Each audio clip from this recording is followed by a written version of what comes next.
Numerosos autores que estudian todo el proceso de la predicción de la reincidencia de la violencia consideran que la argumentación de la peligrosidad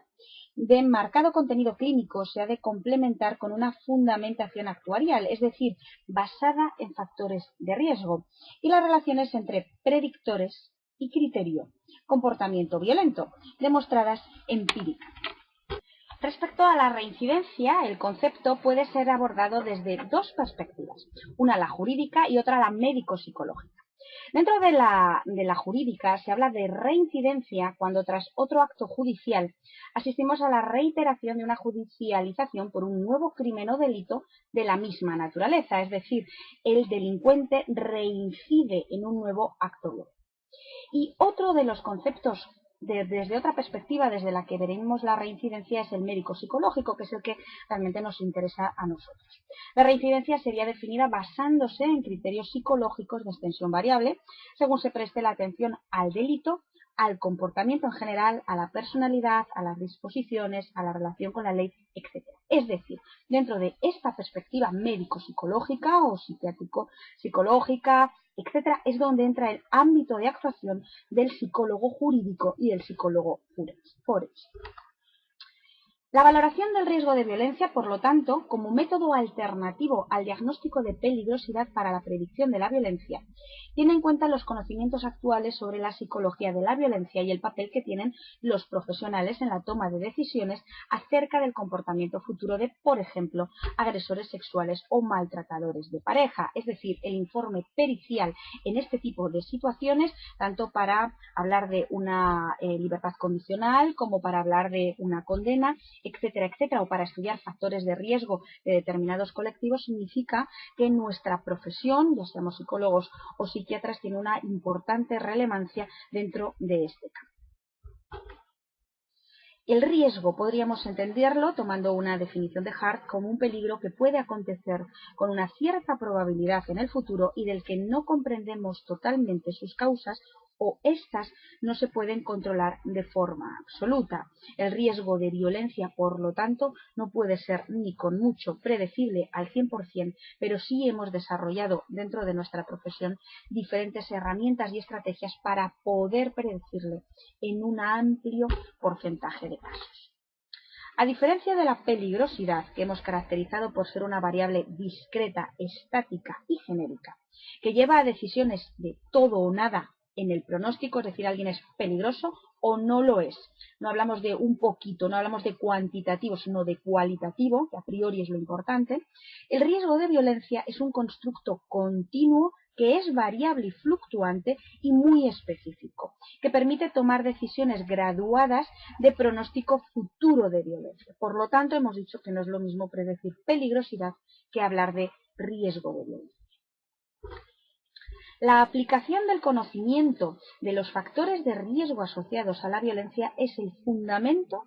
de la valoración del riesgo. De ahí que se hayan desarrollado numerosos estudios e investigaciones, no para hablar tanto de la violencia o del riesgo, sino de los factores de riesgo asociados a la violencia.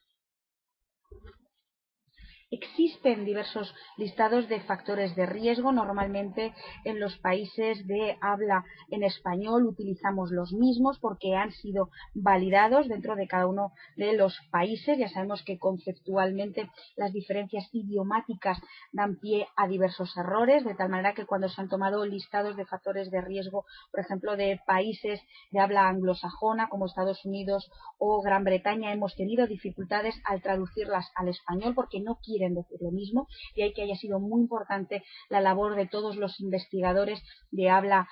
hispana, tanto toda la zona de Latinoamérica, en la cual debemos decir que hay autores muy importantes que han hecho mucho en favor de la creación de estos listados de factores de riesgo, así como dentro de España, para hablar de un listado concreto de factores de riesgo adaptados a nuestra cultura y a nuestras características idiomáticas. Los listados de factores de riesgo de violencia son muy extensos, algunos de ellos son comunes a diversos tipos de violencia y otros son más específicos para cada tipo. Conocer estos listados de factores de riesgo nos va a ayudar dentro de nuestro ámbito cuando estamos empezando a trabajar en el mismo para definir y encuadrar de qué hablamos en cada caso.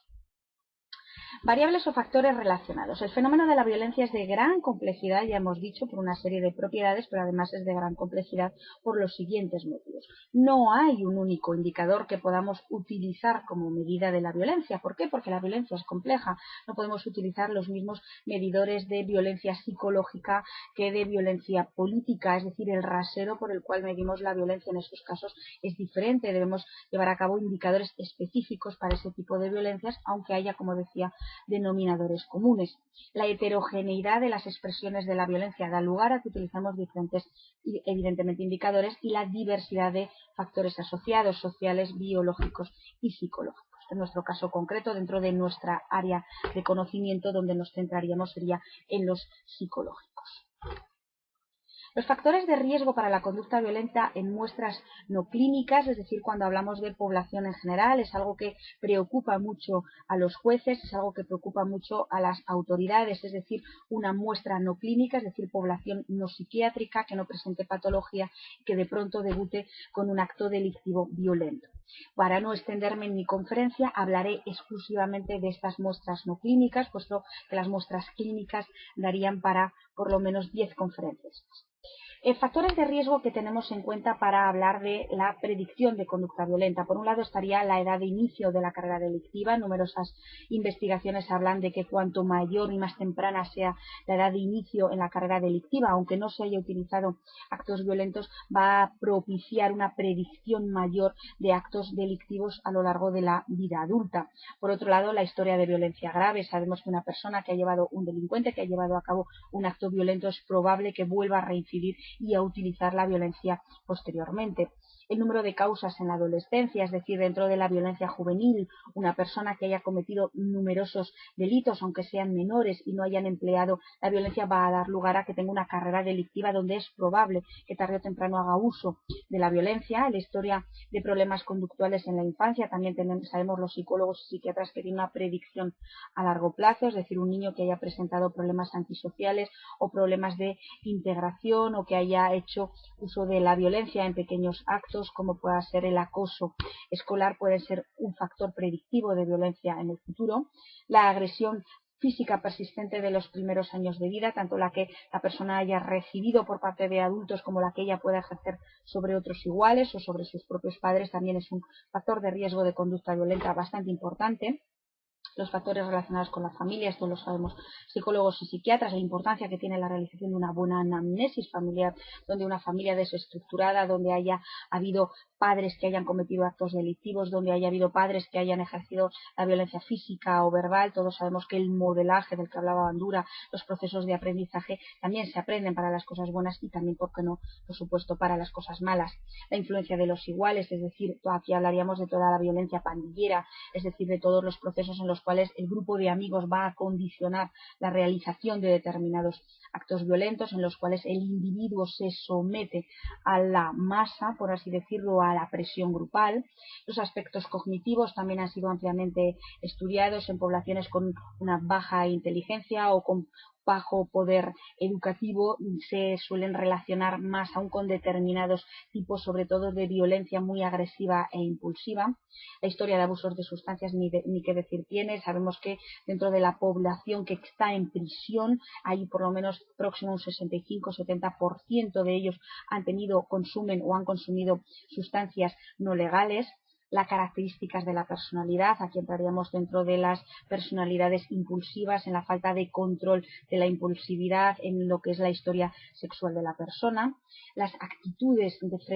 relacionadas con otras personas, las actitudes antisociales, las actitudes psicopáticas sin llegar a la psicopatía también tienen que ver como factor de riesgo de la violencia, y como no, variables emocionales y los estilos de aprendizaje, de afrontamiento, es decir, personas con